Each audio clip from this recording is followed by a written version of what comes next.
I'm done hiking for the day and I've come back to my campsite and I'm laying down and resting after all that strenuous walking I did.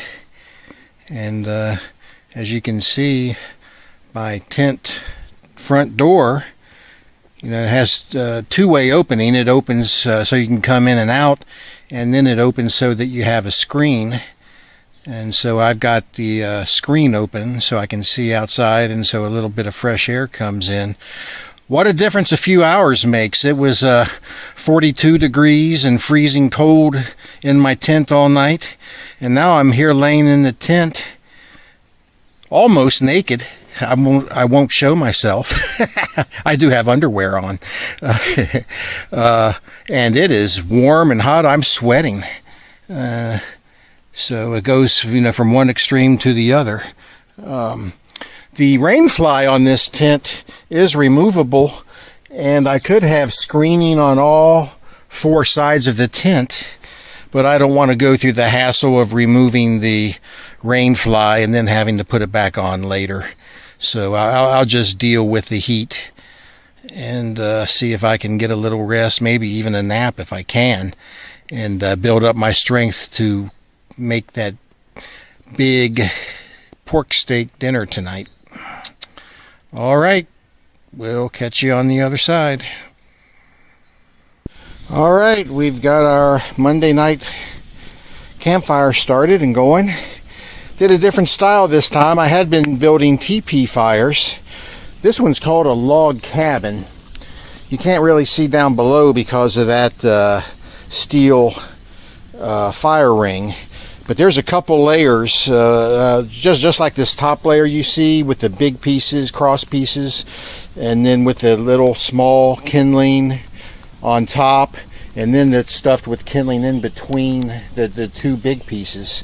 And there's two layers of that, and so that's going to burn down really nicely for us to cook our pork steak dinner on. Just wanted to show you the different style of fire building. The teepee style that I did before, and then this one is log cabin. And there's two other styles. Yeah, there's probably more than that, but the two other main styles that most every camper is familiar with is the lean-to fire, and then there is the upside-down fire. So there we go. We're going to let this burn away. One thing I hadn't shown you what I've been doing is sawing up long pieces of wood into usable lengths. I've got the portable folding saw, and we just choose our length about like a foot long.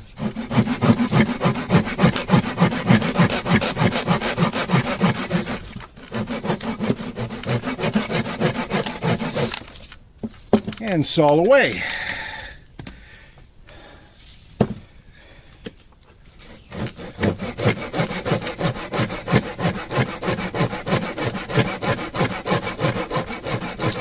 A bow saw would work a lot smoother and easier, but I got this folding saw for survival backpacking purposes.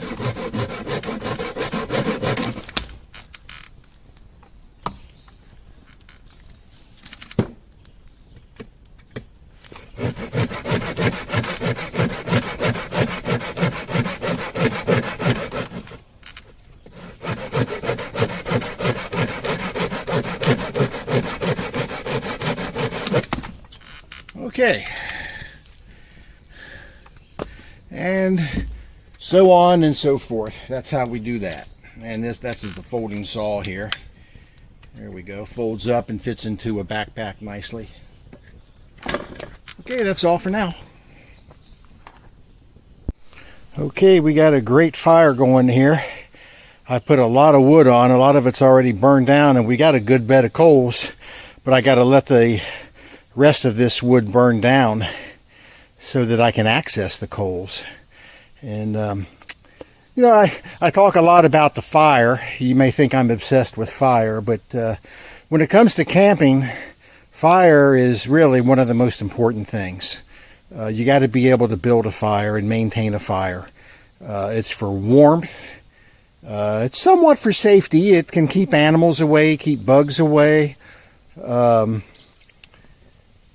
It allows you to cook your food, and if you're with other people on a camp out, there's all the socializing around the campfire, singing around the campfire, telling stories around the campfire. So campfire is a very big and important part of camping. I've decided for supper, I'm going to pretty much have the same supper I did last night, except pork steak instead of T-bone beef steak. I'm going to have, because I have all this leftover food and I want to get rid of some of it, I'm going to be taking some home as it is. I way overpacked, but I just wanted to make sure that I planned for everything and had enough for everything. But anyway, besides the pork steak, we're going to have another boiled egg, another ear of corn on the cob. I've got leftover baked beans. I believe are still good in the cooler. I'm going to dig them out. And I'm going to bake another potato.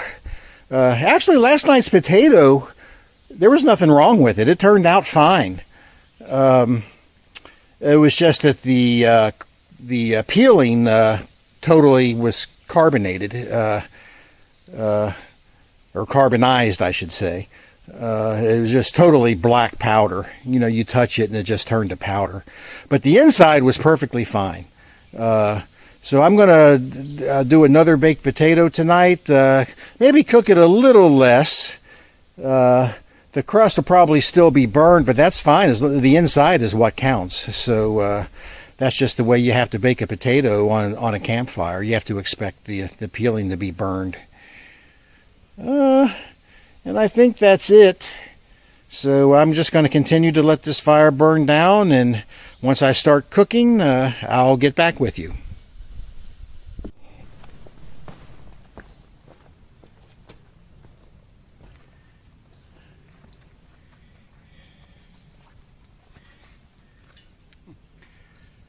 Well, you've built a really good fire when it just doesn't want to burn itself out. It's going and going, and it's still going strong.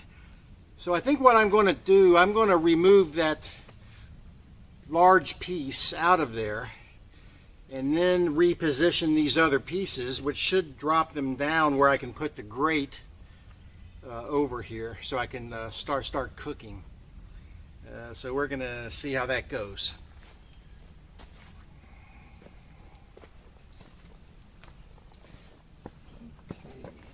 Out of there. Okay, got that out. Now I'm going to fiddle around with these. Yeah, there you go. I think I'll take this one out too.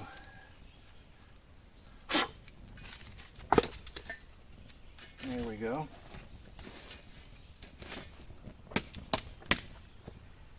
I don't know if you can see it from your camera angle there, but I got a great bed of red hot coals under here. So hot that it immediately gets my stick on fire.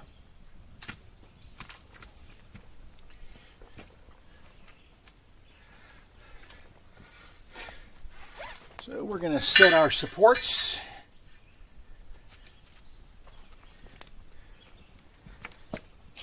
Before I put the grate down though, we got to get our potato in.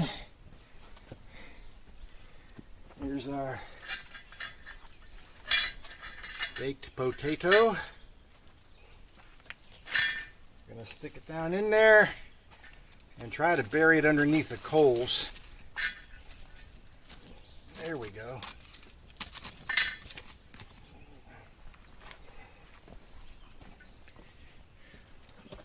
Let's move that. Let's try to throw some coals around it.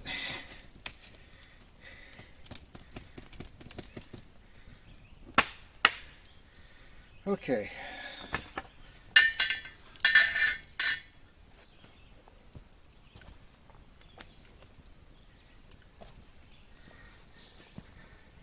That's actually got to cook a while before I start anything else. So let's take those off. Let's stick that on there to try to get some heat on the top. Here's what I'm going to do.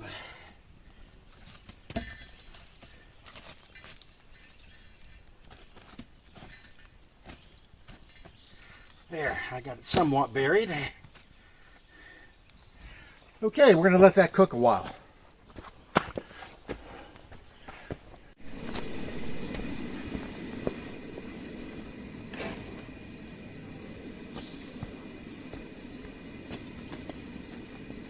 Okay, I've turned the potato over, set the grate out.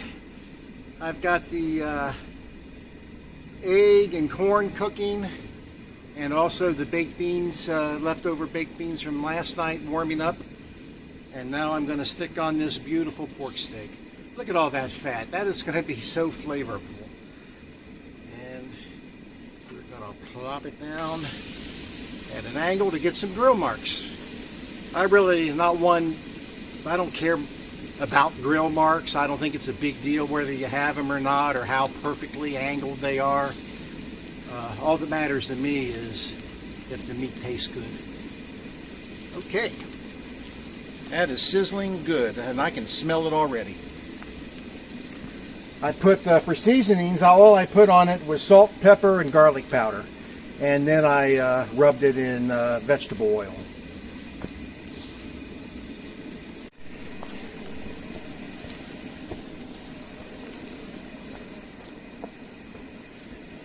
Okay, we're going to turn it a quarter turn.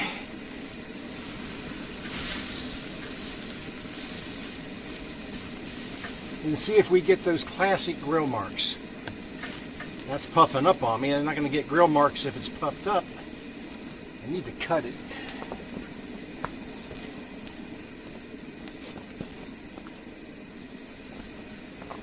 Okay.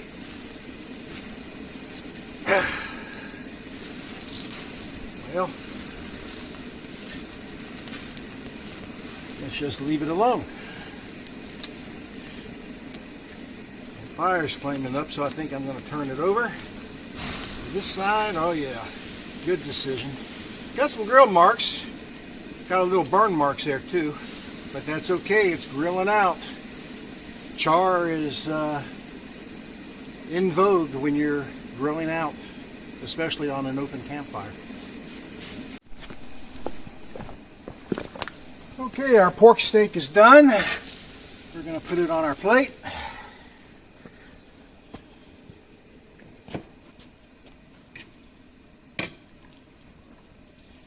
Then we're going to take this grate off, get my gloves so I can handle it. Okay, let's get that off. Let's get these off. And I'm going to give my baked potato one more quick turn. Just get that wood out of the way. Let's turn it over. Here we go. Throw some coals up there on it.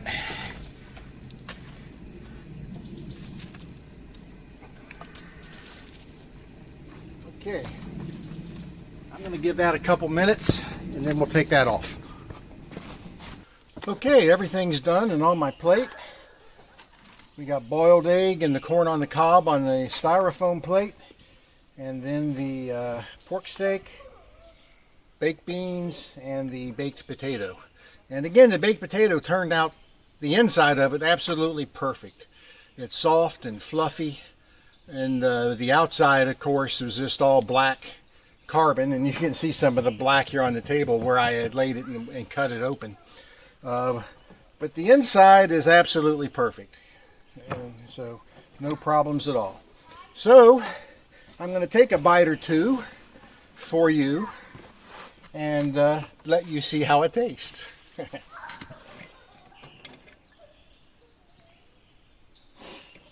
Okay, let's cut into this pork steak.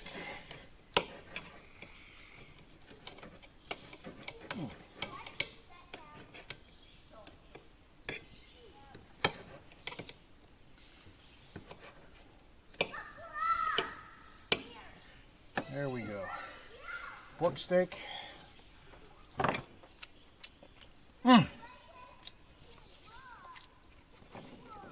Outstanding. Baked beans. Baked potato with sour cream and butter.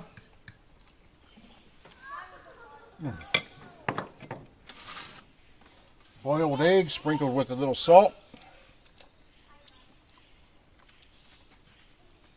And corn on the cob saturated in melted butter and a little salt.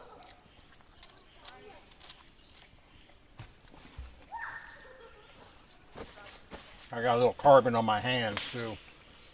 It's not dirt, it's just carbon from the baked potato. Man, oh man.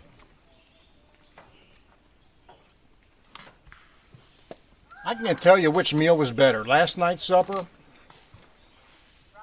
this morning's breakfast, or tonight's supper. They're all just absolutely delicious. Everything turned out perfect. It's been a very enjoyable camping trip. And for not having done this since I was 20 years old, so that's like 46 and a half years since I've gone camping. I did a lot of preparation, a lot of reading and studying and remembering my Boy Scout days. Of course, I'm an Eagle Scout, and so I've done a lot of camping, a lot of hiking, a lot of cooking on campouts. And I just had to bring all those skills back into the forefront. And let's get another bite here. Boy, I'm telling you.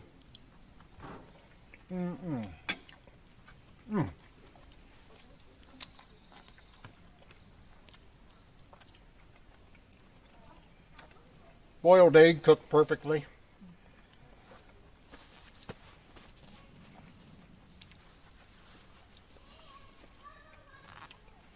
So it all begins with a good fire. And of course, some things you can fall back to your propane Coleman stove, which does a wonderful job. 2-burner stove. I mean, I think these burners are better than stoves in your house.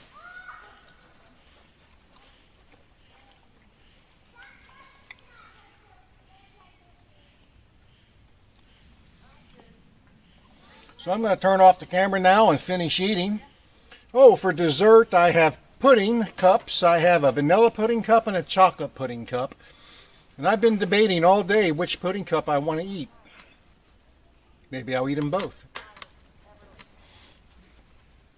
Okay, I think that covers everything for now. And tomorrow's another day. There was one hike that I just was too tired to do today, and so it'll be, I have to be out of my campsite by noon tomorrow. So I'll pack up everything, load it up in the truck, and then go to that one trail that I missed today, and do that after I've checked out of the campsite here and before I head home. So, okay. We'll talk to you later and see everybody back home. Well, camping trip is over. I've broken down the campsite. Everything's packed up in my truck. And here's the remnants. Actually, there are no remnants because you always leave a campsite better than the way you found it. Over here's where my tent was. And we're all ready to go. Head down this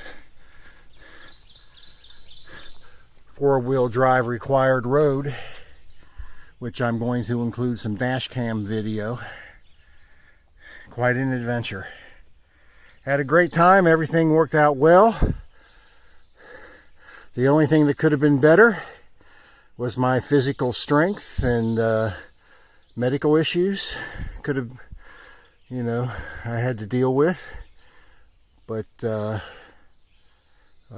than that, everything went great. There's an outhouse over there. They said they just put this in not too long ago. It's an actual latrine that's got a big ditch, I don't know, 10, 12 or more feet deep. And you just do your business down in the hole. And that's the way you do it when you go camping. Okay, we're going to hit the road.